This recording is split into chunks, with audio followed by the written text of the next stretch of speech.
w ramach beta testów Eclipson Spark. Cóż mogę powiedzieć? Po pierwsze, dlaczego 2? Ponieważ projektant przewidział, żeby go wykonać z PLA Premium, nawet w całości, z opcją skrzydła z LWPLA, i w zasadzie zgodnie z tym, jak projektant to przewidział, to jest wykonany ten egzemplarz. Te elementy turkusowe, czy tam jak to tam woli sobie inny kolor, no to kwestia indywidualna, to są wydrukowane z Poly-Air 3D Lab Print. Natomiast LWPLA wykonane jest skrzydło, no i tam część steru wysokości. No natomiast nie byłbym sobą, jakbym czegoś nie zmalował, i ten został wykonany w całości z LWPLA. Jednej bardzo ważnej rzeczy nie powiedziałem, że to jest zamontowany jest GPS, także mamy zamiar jeszcze pomierzyć jakąś prędkość, którą się by dało pomierzyć. Kurczę, akurat zaczęło wiać. No musi coś być.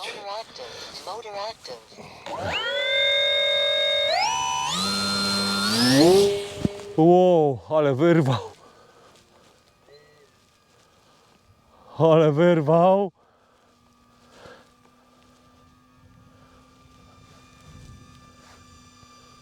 O kurczę. Nie lecimy w słońce. Już wiem, co jedna rzecz trzeba będzie zmienić.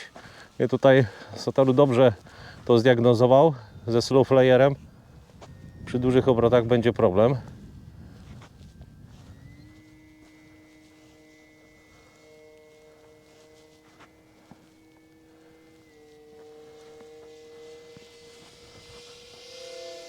Tak, ten dźwięk.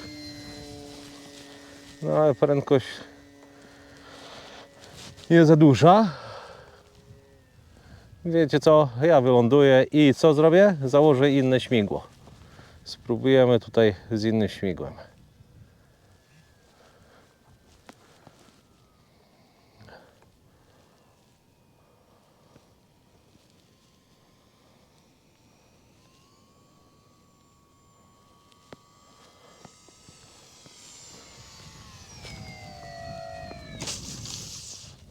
Bardzo ładnie, bardzo ładnie.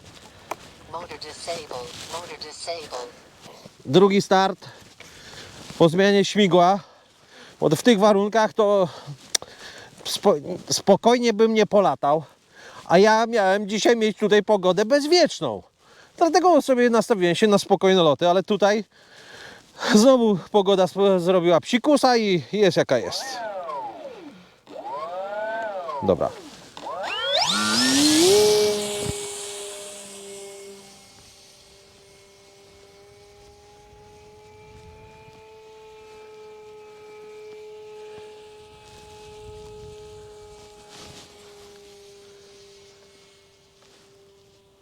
88 km.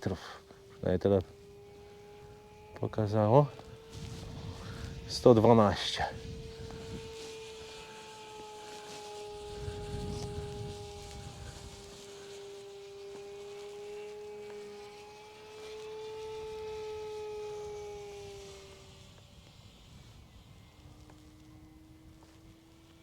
No dobrze, troszeczkę spokojniej. Dobra, jakie spokojnie. Wieje wiatr. Ten wiatr na pewno nie pomaga nam dzisiaj.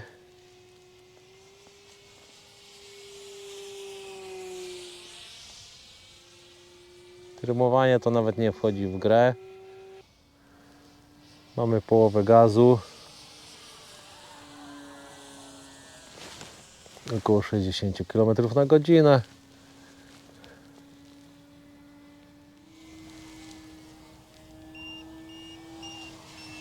Oho. Koniec akumulatora. A przynajmniej jest bliski.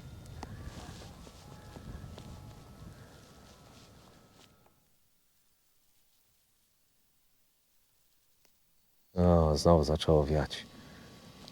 Do lądowania to wieje.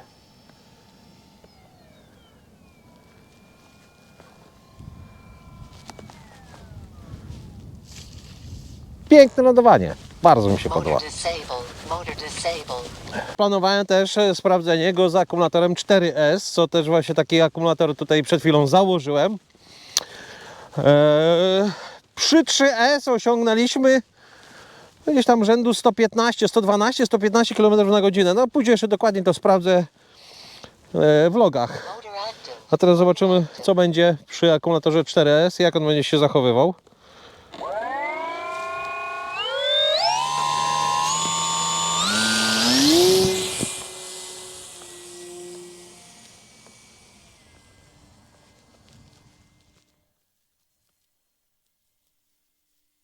Na razie na pół gazu 78 km.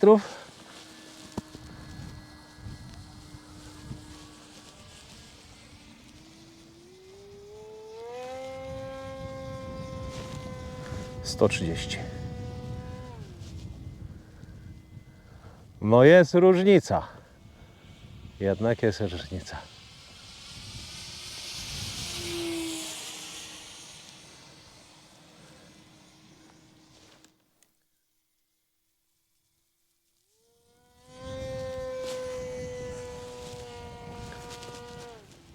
Sto 125 chyba.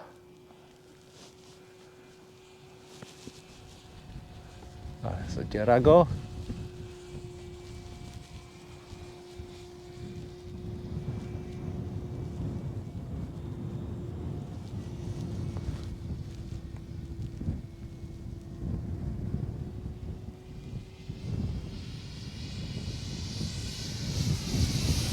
Ale pracują skrzydła. Ach, ten wiatr to dzisiaj nie pomaga. No może się okazać, że gdybyśmy zrobili sobie te sprawdzenia prędkości w innych warunkach pogodowych, to by były inne wyniki, natomiast ten wiatr nie pomaga. Z pewnością przy akumulatorze 4S jest znacznie żwawszy. To nie ulega wątpliwości. Dobra, ja teraz sobie jeszcze wyląduję, żeby sprawdzić, czy za mocno nam się ten układ cały nie grzeje. Szybciej idzie. No jest cięższy też, to też nie ulega wątpliwości. Tym razem po kaszczorach, niedobrze. Mam nadzieję, że nic mu się nie przytrafiło. Jaj. Nie lubię tych kabazi przeszkadzających. Nieduże, ale to też potrafi uszkodzić. I co my tu mamy? Nie, dobra, jest wszystko ok. Szybko temperatura. Regulator. No, nie spocił się. Silniczek. Na ile mogę wyczuć. Też wszystko ok. No dobra, to za chwilę start. Wieje mocno. No nie, bardzo niefajna ta pogoda jest. No ale cóż, tak to czasami bywa. Dobra.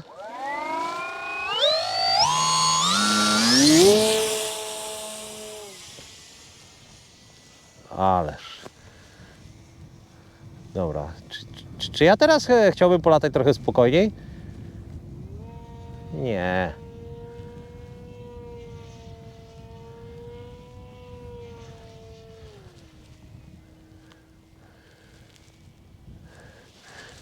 Powiem, że jest jeszcze taki mały challenge. Jakby się udało go tak przeciążyć, żeby uległ uszkodzeniu. O, nie o to chodziło. Ale za mała prędkość, za małe wychylenia na takie numery.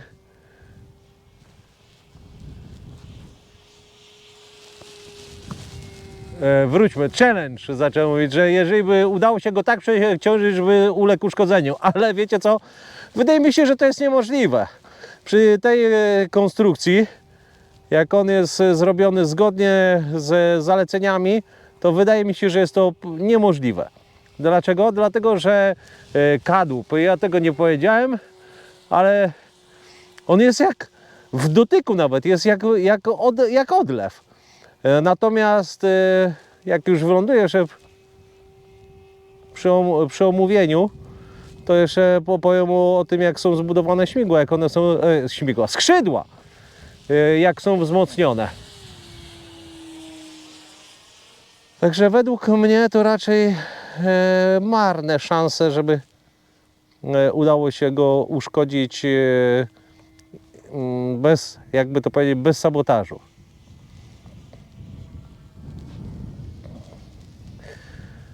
Nie no, dobra, jest odczuwalnie zimno. Natomiast tak, on się prowadzi dobrze, tylko to jest samolot dla raczej takich lubiących szybciej latać, bardziej dynamicznie. Bardzo fajnie się zbiera. Ubolewam, że nie miałem mocniejszego silnika, takiego rzędu 1800, żeby jeszcze osiągnąć, spróbować wyższe prędkości. Chociaż widziałem tutaj na wyświetlaczu 133 na godzinę, 133 km na godzinę, co jest całkiem dużą prędkością. No ale kształt kadłuba sprzyja osiąganiom wysokich prędkości. Nie wiem, popatrzę, może znajdę gdzieś jeszcze taki silnik 1800 kV, żeby go kupić, ale to już pewnie już będzie poza testami beta. Chociaż może zdążę jeszcze. I zobaczyć, czy da się jeszcze wycisnąć, bo moim zdaniem jak najbardziej gdzieś tam powinno dać się do tych 150, wtedy go rozpędzić, przy 4S oczywiście. No ja zazwyczaj latam na 3S, no ale też ze względu na testy samolotów z EDF-ami zaopatrzyłem się w akumulatory 4S, to też mogę zrobić i takie testy. Zimno, kurczę, nie doszacowałem tej temperatury. Wydawało mi się, że jest cieplej, ale jak tutaj tak już jakiś czas stoję sobie, no to jest zimno. No i ten wiatr też robi robotę, jak to się mówi.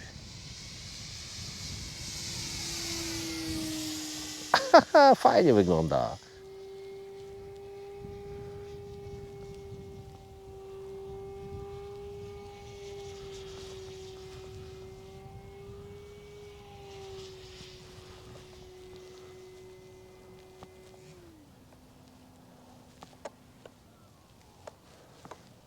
Wyłączony silnik.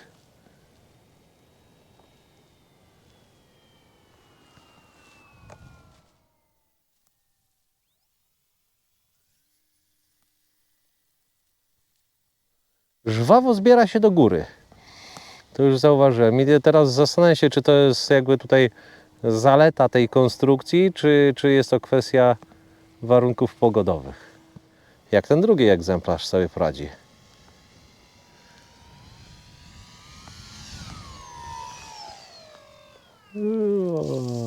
O! No, coś tam przyhaczył. Bo aż ziemia podrzucona została do góry. Kretowisko pewnie.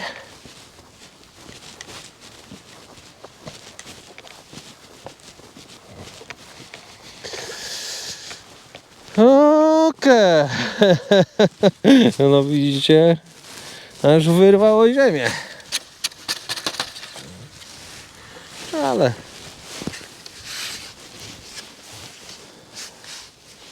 nic mu się nie stało.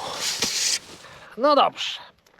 Lot się zakończył, a w zasadzie 4 starty i 4 lądowania dla Eclipse on Spark w ramach beta testów.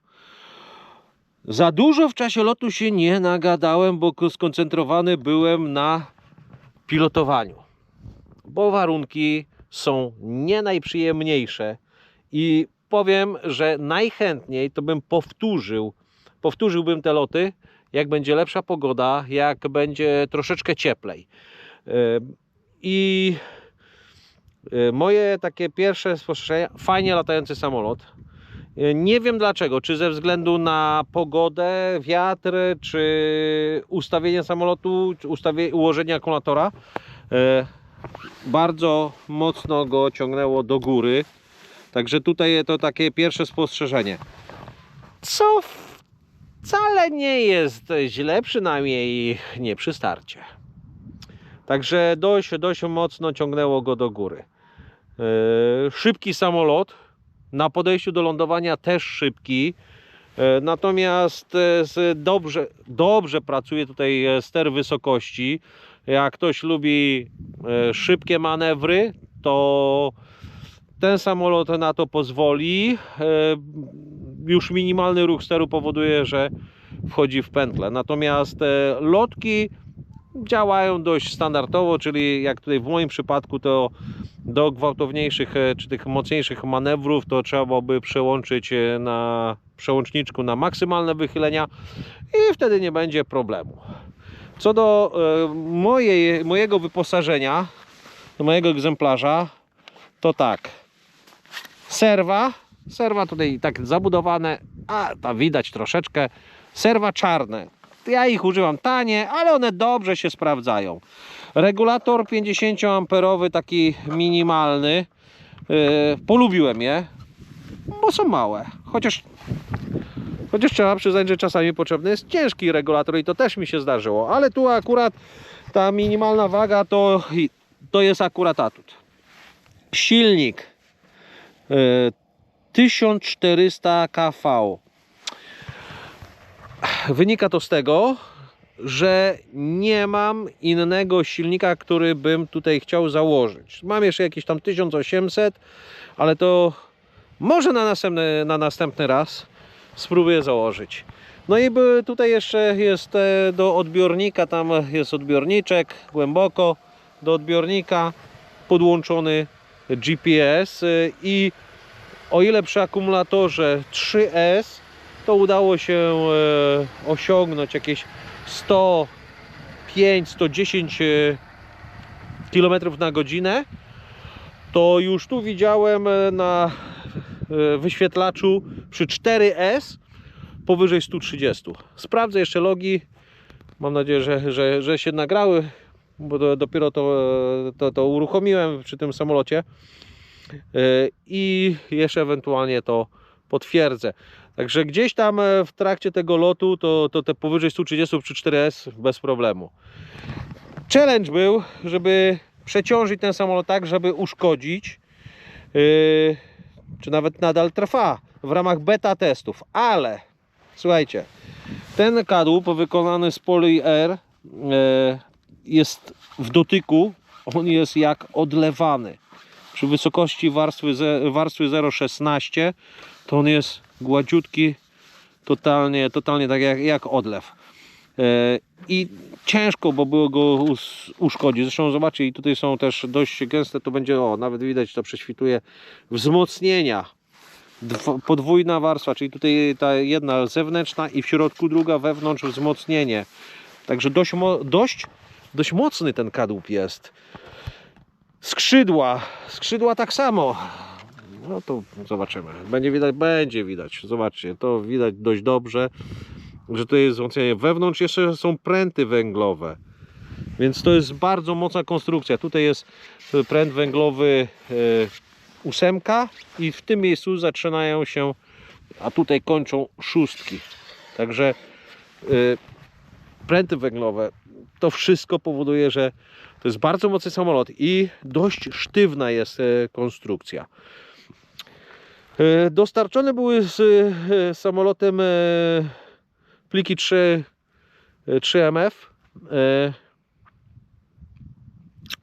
Ja troszeczkę do tego samolotu tutaj nieco zwiększyłem przepływ, ale to dosłownie odrobinę, bo tam powinien być 0,53, ja dałem 0,55, ale to już dużo dało. No i temperaturę troszeczkę podwyższyłem, no ale temperatura to jest akurat kwestia indywidualna i naprawdę bardzo mocna maszyna wyszła. Nie chciałem robić całego z PLA Poly-Air, bo byłby dużo cięższy. Ten wyszedł do lotu jakieś 700, niespełna 700 gram, bo on 540, jak dobrze pamiętam, ważył pusty, czyli bez akumulatora. W zasadzie nie, znaczy pusty, bez akumulatora. Natomiast akumulator tutaj był założony taki 150 gramowy, no to tam blisko te 700 gram do lotu, a przy wersji wykonanej ze skrzydłem nie z LWPL-a, to one ważą około 900 gram, co już jest dużo. To już jest dużo. Ok. Dla mnie beta testy chyba się kończą, bo tu Nie no, jeszcze ten silnik bym sprawdził. Zobaczymy. Dobra, to jeszcze się nie kończył. Jeszcze nie kończymy. W każdym razie, jeżeli macie pytania, to piszcie pod filmem, spostrzeżenia. Zapraszam. Dziękuję wszystkim za pomoc, za wsparcie. Do następnego odcinka. Cześć!